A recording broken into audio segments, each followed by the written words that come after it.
ఆ అజ్ఞానాన్ని నివృత్తి చేసే ఈ కేవలం ఉపాయం ఒక జ్ఞానానికి ఉంది. అందుకని కృష్ణుడు అంటాడు, నహి జ్ఞానేన సదృశం పవిత్రమిహ విద్యతే. అర్థమైందే? బాగా ఆలోచించండి. 3 స్థాయిలు ఉన్నాయి ఇక్కడ. స్నానం చేస్తే శరీరం శుద్ధవుతుంది, జపం చేస్తే మనస్సు శుద్ధవుతుంది. కానీ జీవుడు శుద్ధి అయ్యి దేవుడు అవ్వడానికి ఏమిటి మార్గం? జ్ఞానమే, ఇంక వేరేది లేదు. కానీ ఈ మూడిట్లో గొప్పతనం ఏం తెలుసండి? నీళ్లతో స్నానం చేసినటువంటి శరీరం రేపు మళ్ళీ మురికి పడుతుంది, మళ్ళీ స్నానం చేయాలి. జపంతో శుద్ధి అయిన మనస్సు మళ్ళీ మురికి పడుతుంది, విషయవాసన వల్ల మళ్ళీ జపం చేస్తూ ఉండాలి. కానీ ఒక్కసారి జ్ఞానం కలిగి జీవుడు దేవుడైన తర్వాత ఇక మళ్ళీ యద్గత్వాన నివర్తంతే తద్ధామ పరమం మమ. కాబట్టి కృష్ణుడు అంటున్నాడు, అర్జున, ఇది మళ్ళీ మళ్ళీ జీవితకాలం చేయక్కర్లేదు. ఒక్కసారి ఆ జ్ఞానం సిద్ధించిందా ఇంకా అయిపోయిందంతే, నీకు ఇంకా మళ్ళీ తిరిగి చూసుకోక్కర్లేదు. అందుకనే జ్ఞానం పవిత్రమైనది, పరమ పవిత్రమైనది, అత్యంత పరమ పావనమైనది జ్ఞానం. ఎందుకనంటే పునరభ్యాసం లేదు జ్ఞానానికి. జపం రోజు చేస్తూ ఉండాలి, స్నానం రోజు చేస్తూ ఉండాలి. ఎంతకాలం అండి? ఎన్ని రోజులు స్నానం చేస్తారండి అని అడుగుతారా? అడగరు. ఎన్ని రోజులు పళ్ళు తోముకోవాలి స్వామీజీ, ఎన్ని రోజులు స్నానం చేయాలండి అడగం కదా. పడుకుంటామంటే ఉదయం లేస్తే పళ్ళు తోముకోవాలి, స్నానం చేయాలి. ఇదేమన్నా అడిగి చేస్తున్నామా? లేచి వెంటనే బాత్రూమ్ పరిగెడుతున్నాం, పళ్ళు తోముకుంటున్నాం, స్నానం చేసుకుంటున్నాం. అలాగనే స్నానం చేసిన వెంటనే నువ్వు చేయవలసిన పని బట్ట కట్టుకోవడం, జపం చేయడం. ఎందుకని మనస్సు కూడా మలినపడింది. ఆ వ్యవహారాలు చేసి చేసి అందులో అసత్యమో సత్యమో, ధర్మమో అధర్మమో, న్యాయమో అన్యాయమో, జ్ఞానంతోటో అజ్ఞానంతోటో చేసిన ఈ కృత్యాల వల్ల మనస్సు కలుషితమైంది. ఆ మనస్సులో ఉండేటువంటి మలాన్ని తొలగించుకోవాలంటే జపమే మార్గం, ఇంకో మార్గం లేదు. మనోమాలిన్యం తొలగాలని. కానీ గుర్తుపెట్టుకోండి, జీవుడు కూడా అజ్ఞాన కలుషం జీవం. అజ్ఞానం చేత కలుషితమైనాడు కదా జీవుడు. బాగా ఆలోచించండి. ఇప్పుడు ఆ జీవుణ్ణి, ఆ అజ్ఞానం తొలగించాలంటే సాధన ఏంటి? జ్ఞానాభ్యాసాద్వి నిర్మలం. జ్ఞానంతో జీవత్వం పోయింది. బాగా ఆలోచించండి. ఎందుకు జ్ఞానం గొప్పదంటే ఇంకొక స్థాయిలో ఆలోచిస్తే, నీళ్లు పోసుకున్నాం, శరీరంలో ఉండే మురికిని తీసుకుని నీళ్లు వెళ్ళిపోయింది, కానీ శరీరం అలా ఉండిపోయింది. బాగా ఆలోచించండి, ప్యూర్గా ఉంది. ఇప్పుడు జపం చేశాం, మనస్సులో ఉండే మలం పోయింది, కానీ మనస్సు ఉంది. కానీ గుర్తుపెట్టుకోండి, జ్ఞాన సాధన ఎలాంటి తెలుసా? జ్ఞానాన్ని పొందిన తర్వాత అజ్ఞానం పోతుంది, జ్ఞానము పోతుంది, జీవుడు పోతున్నాడు. ఇంకా జీవుడు లేడు, ఎవడైపోయాడు? దేవుడయ్యాడు.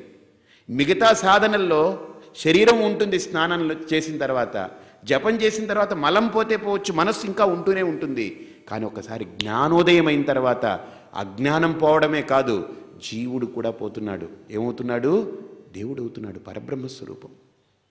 ఇక మళ్ళీ జీవత్వమే లేదక్కడ. అందుకనే పునరాగమనం లేదు. మిగతా సాధనల్లాగా జీవుడు ఉంటూ వాడు దేవుణ్ణి గుర్తించాడు అనుకోండి, మళ్ళీ యద్గత్వానని వర్తంతే. ఆ మాట వాడాడు కృష్ణుడు, ఆ శబ్దం వాడాడు కృష్ణుడు అని అంటే ఒక్కసారి అర్జున గ్రహిస్తే చాలు, ఇంక నీకు ఇంకంతా అయిపోయింది. ఇక మళ్ళీ పునరాగమనం లేదు అన్నాడంటే జీవుడే దేవుడయ్యాడు. ఎందువల్ల? జ్ఞానాభ్యాసాద్వి నిర్మలం. మరి ఈ జ్ఞానం ఏమైపోతుంది స్వామీజీ? స్నానం చేయడానికి నీళ్లు పెట్టుకున్నాం కదా మనం, ఆ నీళ్లు మన మీద పోసుకున్నాం కదా, మన మురికిని తీసేసింది కదా నీళ్లు. ఇప్పుడు నీళ్లు ఒంటి మీద ఉంటాయా? నీళ్లు కూడా మన మురికి, ఒంటి మీద అంటుకున్న మురికి మీద పడ్డ నీళ్లు మురికిని తీసుకుని అది జారిపోతుంది, నీళ్లు వెళ్ళిపోతుంది, మురికి వెళ్ళిపోతుంది. అలాగనే జ్ఞానం అనేది దేనికయ్యానంటే లోపలున్న అజ్ఞానభూతమైనటువంటి ఆ జీవత్వాన్ని తొలగిస్తుంది. ఆ జ్ఞానము పడిపోతుంది. ఏముంది అక్కడ? మనోబుద్ధ్యహంకార చిత్తాని నాహం నచ శ్రోత్రజిహ్వే నచ ఘ్రాణనేత్రే నచ వ్యోమభూమి న తేజో న వాయు చిదానందరూపః శివోహం శివోహం. ఏం అద్భుతమైన స్థితి అండి అది. నమే మృత్యుశంక నమే జాతిభేదా పితా నైవ మాతా న బంధుర్న దాతా న పుత్రో న పుత్రీ న శిష్యో న శిష్టా చిదానందరూపః శివోహం శివోహం. సద్గురు అన్నవాడికి నేను గురువుని అనే భావం కూడా ఉండదండి. వాడే సద్గురు, గుర్తుపెట్టుకోండి. నేను గురువుని, నాకు శిష్యులు, వీళ్ళంతా నా మనుషులు అనుకున్నాడా, సద్గురుత్వం సిద్ధించలేదు.